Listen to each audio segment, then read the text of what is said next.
I'm fine. I'm fine. I'm fine. We say it without even thinking about it, but sometimes fine is just something we say. So let me ask you something very simple. Are you actually fine? Or are you just saying it because it's easier than telling the truth? Welcome to the Twins Mummy A&I podcast. Please note, listener discretion is advised as this discussion includes sensitive topics concerning maternal mental health.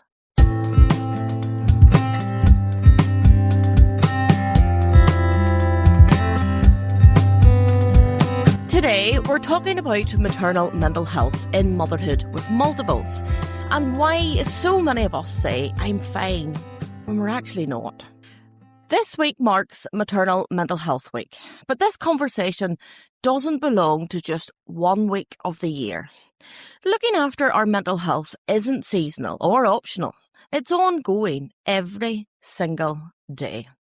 And I want to be very clear from the start. I'm not speaking here as an expert. I'm speaking as someone living it. Someone who knows what it feels like to be pulled in every direction and still find that the love for my children is the one thing that never runs out. Both things can exist at the exact same time. From the outside, it probably looks like we're coping.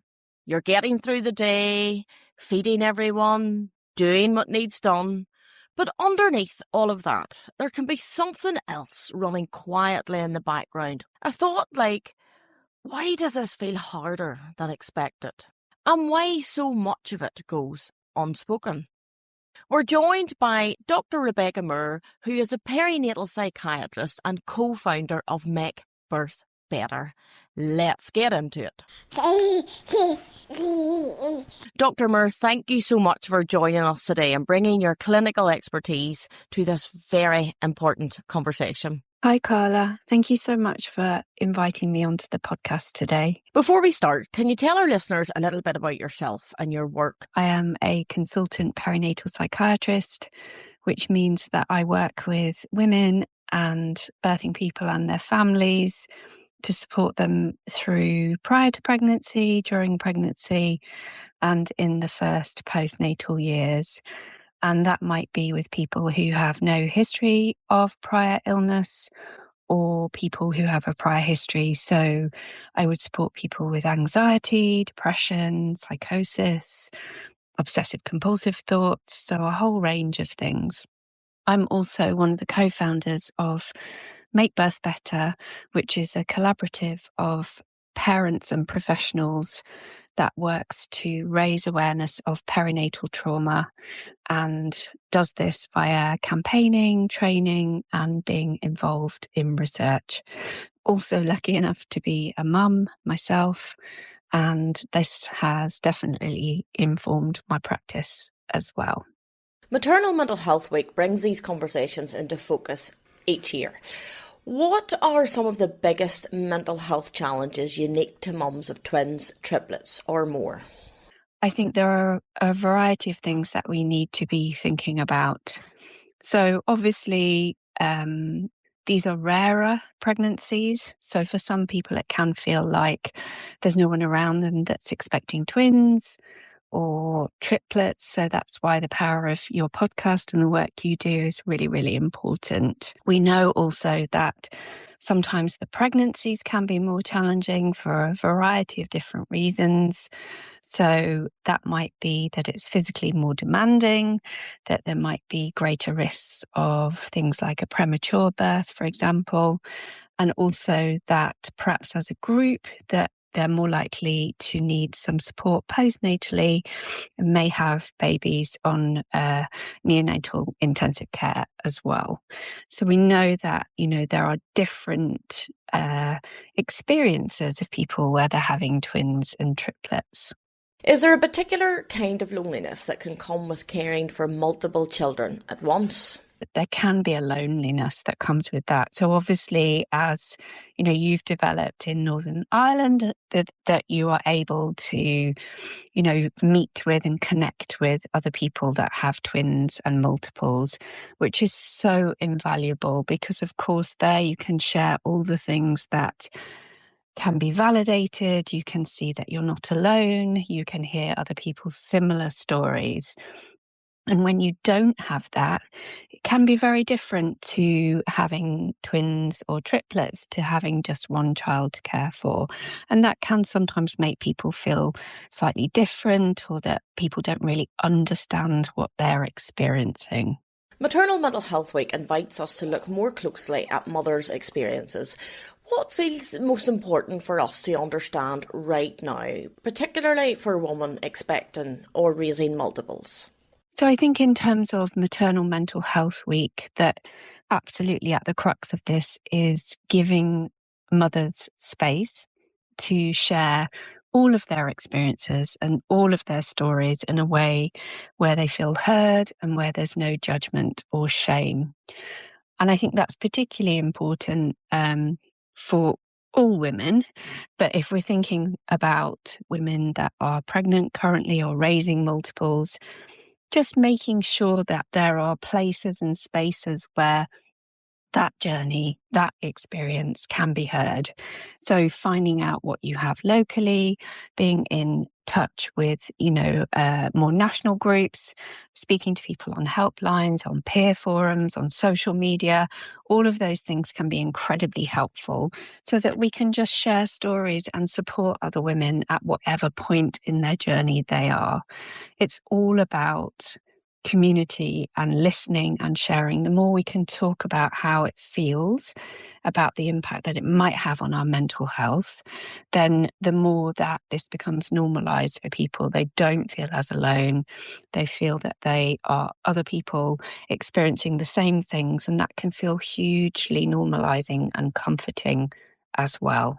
There's an expectation that motherhood is exhausting. How can someone begin to sense what they're feeling goes beyond that? So that's a really good question, Carla. So, of course, for many of us, new motherhood is exhausting. It certainly was for me, with a baby with colic who didn't want to sleep. And it can be incredibly difficult initially to tease that out, to think about, is this just me being a tired new mum? And I think what we would look for is a sense of you just feeling overwhelmingly tired all the time. So usually, even if you've had a bad night's sleep, you might have moments in the day where you still feel you have energy to do things, where you're able to go out even briefly, where you're able to catch up on your sleep, perhaps. If you are getting to the point where you feel exhausted most days, all of the day, in a degree that feels perhaps also cognitively, mentally exhausting, that you just feel this deep, deep fatigue that can stop you from wanting to do things or having the energy to really think or plan, then that can be something that perhaps is more suggestive of something else going on. So fatigue is a really common symptom with low mood and depression, for example. So it's always worth having a conversation with someone if you're feeling that fatigue to that degree, talking to your health visitor, to family, to your GP. It's always good to perhaps get some blood tests checked to check that everything's okay, and then to have a discussion about where this fatigue might be coming from. And this is where so many mums get stuck, because it never feels serious enough to say it out loud. But internally, it can feel like everything is just too much at times. And I think with, adding a layer to that is, of course, for mothers of multiples, where, you perhaps are getting even less sleep. Perhaps you've perhaps got babies waking at different times. You might have feeding challenges. It can feel practically perhaps more difficult or more daunting to go out initially. And that can also really have an impact on people's mental health. It can perhaps manifest as anxiety, feeling that you're worried to go out. Will you cope? Will you manage? How will it be? Or feeling that there isn't anybody locally that has twins as well. So all of these layers can impact on someone's mental health, not only initially, but also, absolutely, as you've said, during toddler years as well, where it's challenging for all of us sometimes with toddlers. It's, a huge change and growth for them. They're testing out their boundaries and feelings. So if you have twice of that going on, then it can, of course, feel stressful and daunting at times as well. There's a very specific kind of loneliness in motherhood, and it doesn't depend on being alone. You can be surrounded by children and still feel completely isolated, especially with multiples. Because from the outside, people see the chaos, the noise, the busyness of it all, but not what it actually feels like to hold all of that together. What are some of the early signs that people might experience when they feel that they aren't coping as well as they would like? So that's such a good question. So each person will have their own signs and feelings, and it can be a whole range. But it's often where people or their partners or family perhaps will say they just don't seem their normal self. So it might be that you feel very angry, that you feel you get overwhelmed really easily, perhaps feeling really tearful at things that shouldn't be causing you to have tears, perhaps feeling that you just feel really flat, you can't enjoy things, you don't want to see people, you just have kind of lost your sense of yourself. All of these can be early signs, and all of them, again, are always worth having a conversation with someone. We also have a really nice checklist that Make Birth Better developed with pandas. Pandas have an amazing helpline run by people who've experienced emotional changes after pregnancy. And there is a checklist there that you can download, and it has a list of a lot of the commonest symptoms that people might be feeling. Sometimes it's hard to voice it or to know what's going on, but you can perhaps look down and think, yes, I'm feeling that, and that. And then what we encourage people to do is to take a copy of that checklist to someone they trust, a healthcare professional, and it can perhaps begin opening that story about what might be happening and what might be good in terms of support. I've heard many mums say that they are in constant survival mode. How do you help women who feel they're simply just surviving each day? So yes, Carla, I think for many of us, we do feel that we're in survival mode, perhaps initially or perhaps for a long time. And it can feel a bit like we're running on autopilot and doing the practical things each day, but not really making any space for ourselves. I think the first thing is to explore that with somebody. What does that mean when you're just surviving? How does that feel? And then also to try and map out who's around, what support can we build in, what do you like to do, what are those tiny moments that really feel good for you. And sometimes as a new mum, as a new parent, they can only be tiny moments practically. So it's no good necessarily planning out huge chunks of time which simply aren't going to happen and can feel like another stressor. So what are those small moments that can help you each day, and how might you build those into your week? It can be something as simple as sitting outside for 5 minutes with a cup of tea on a sunny day. It might be having a bath. It might be just going for a walk on your own for 5 minutes. So really think about those micro moments of kind of joy that just top you up a little bit. And then over time, perhaps you can begin to layer them in on a more frequent basis. And it certainly gets easier for most people as kids get a bit older. They're perhaps going to nursery, and certainly when they're going to school. But it can absolutely be done. It's just about thinking that through with somebody and taking those breaks, not feeling guilty about them, which we often do. But the old adage that you need to look after yourself to look after everybody else, it is true. You are important and you need support as well. So just think about those tiny moments and try to build them in. I was chatting to a midwife just this week, and she was talking about her experience of a notable rise of women with addictions in pregnancy. She wanted to know what support we could offer women who have addictions both in pregnancy and during the postpartum period. So, in terms of addictions in pregnancy, this is certainly something that we are seeing a lot of, Carla, and that can be addictions to all kinds of things, alcohol and drugs as well.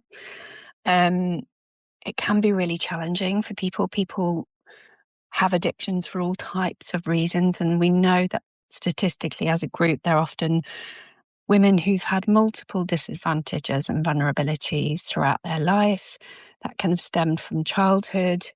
And often that comes with sometimes having had very poor care and a lack of continuity of care. And often there is a understandable distrust of services and sometimes a deep fear that they will be judged as parents and that in the worst case scenario, their baby might even be removed. So again, it's finding out what you have locally in terms of supports for people. There are often a lot of people doing amazing work around addictions in the community, both within and without of the NHS. Some NHS trusts have specialist midwives who would work with and support any woman with addiction during pregnancy. And I think just, as a community as a whole, not holding preconceptions of why women might have addictions. So offering kindness and support, not being judgmental. And particularly as healthcare professionals, sometimes we have to work really hard to build trust and earn trust, and rightly so. So if you're in this position as a midwife, it's about being reliable, offering consistent care to each woman, and really not having any preconceived judgments or ideas, just listening, just hearing their story, where they're at, what they want to do, what's achievable for them, and what we can do to walk alongside them and support them. It's not about us telling people what to do, what's wrong, what's right, but just about offering that support. And I guess, also if you're a midwife and you're interested in this and you know that you're seeing this happening a lot locally and there aren't services and support, then part of it would also be lobbying your trust to get funding for this, to get training for this, so that everybody is more aware, they feel they have more skills, they know what to do, they feel more comfortable in offering tailored support. I think it might be helpful for our listeners to focus on how to seek support if we would like some. How can mums ask for help when they feel overwhelmed or don't even know where to find the support? So we know, Carla, that it's often really difficult for people to ask for help and support. Sometimes people don't know how they really feel. They don't know whether they should reach out or not. And it can feel like, where do I begin with this? Where do I find support? So in terms of NHS support, the big places to go would be your GP or your health visitor. So they will know what services are available locally. They will know how to access them, and they will be able to signpost you to sources of support. If you go and feel that you're not happy with the response or that somebody hasn't heard you, know that you can go back and see somebody different. You can always ask for a second opinion. You can also look for some really good and trusted sources of support online. So thinking about Pandas again, which is an amazing resource, thinking about Tommy's or Bliss if there's been prematurity, thinking about the Twins Trust, services specifically for multiples. You can refer yourself to NHS Talking Therapies, and they will prioritise new parents. So those are probably the best kind of sources of support. I think often we can look online and there's just so much information there that sometimes it feels too confusing. And of course, not all of the information is of a good quality. So if you feel able, go via your GP or health visitor, and then also look at supports where there are, really good and evidence-based supports. And I can certainly send you another list of this if that's helpful, Carla, after the podcast, so that people know the valuable places of support to be able to go to. Let's talk about something many mums experience but don't always feel comfortable sharing, and that is intrusive thoughts and the anxiety that can come with trying to care for more than one baby at once. Many mums report experiencing intrusive thoughts. Talk us through what intrusive thoughts are and equally how we can help ourselves navigate those. I know myself, I have experienced intrusive thoughts at times since I became a mum. Yeah, this is such a great question. So virtually all new mums, and sometimes even outside of pregnancy and postnatally, we can experience intrusive thoughts. It's incredibly common. It's that thought when you're standing on the edge of a train station of thinking, I could fall, or what happens if I fall? So it is really common postnatally. It's something that a lot of mums experience, and it can feel incredibly difficult and upsetting.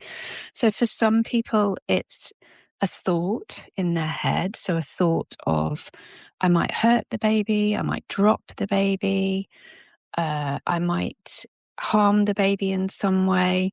But sometimes it can be a flash, like an image of actually seeing those things happen. And as you said, most people do experience these thoughts, but it is something that is starting to be talked about a bit more, but often people hold in silence because it feels so horrible. It feels like something that you would never do to harm your baby. So it can be very hard to voice that. I think the most important thing to know is that these thoughts are really common and that they are not a reflection of you as a person or you as a parent. We know from the research that people have these thoughts but don't act on them. It is unbelievably rare for anybody to actually have these kind of thoughts and act on them. So I think know that it's a very normal phenomenon. For most people, it passes as their children get a bit older. Know that it's not a reflection of you as a parent, and know that if you probably mentioned it to any group of mums, virtually all of them would say, I had that too. Obviously, if it's causing you significant distress, then again, it can be something that you can talk to your health visitor or your GP about, and they will have heard this from many women before and be able to offer you more support and reassurance that this is very common and lots of people are experiencing this. One key point that really stood out to me in that conversation is the fact that thoughts like this are common and they are also profoundly human. Let's look at the impact of comparison and isolation and how feeling unseen or not enough can quietly affect a mum's mental health. Yeah, so I think comparison is a huge thing. I mean, I think we do it outside of pregnancy and parenting as well.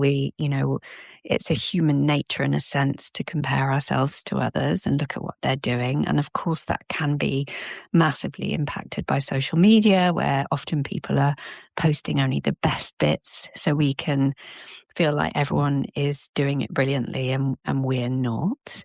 I think there has been a real growth in people being a lot more honest about parenting, pregnancy, and some wonderful accounts on social media in particular that really normalize this so that we're not just seeing perfect images and stories all the time. But I think, again, to me, comparison, the way to manage that and handle that for most people is conversations, it's community, because there we find that in fact everybody else is going through the same. We share stories, we feel less alone, we feel less isolated. And isolation and loneliness can really affect someone's mental health. There's a lot of literature and research around how being depressed can stem from isolation and how isolated many new parents feel. So it's all about building that community, whether it be online, on the phone, by text, in real life. And that, to me, is one of the best ways that we can break down isolation, build networks, build support, but also realize that we are pretty much all sharing a lot of similar feelings and thoughts. Dr. Murr, for someone listening who feels overwhelmed right now, what would you want them to hear today? Oh, Carla, for anyone listening who feels overwhelmed right now, I would want to say I send you so much love and support, and that this is how you feel today, but there are so many ways that we can help support you, and that this can pass and feel better.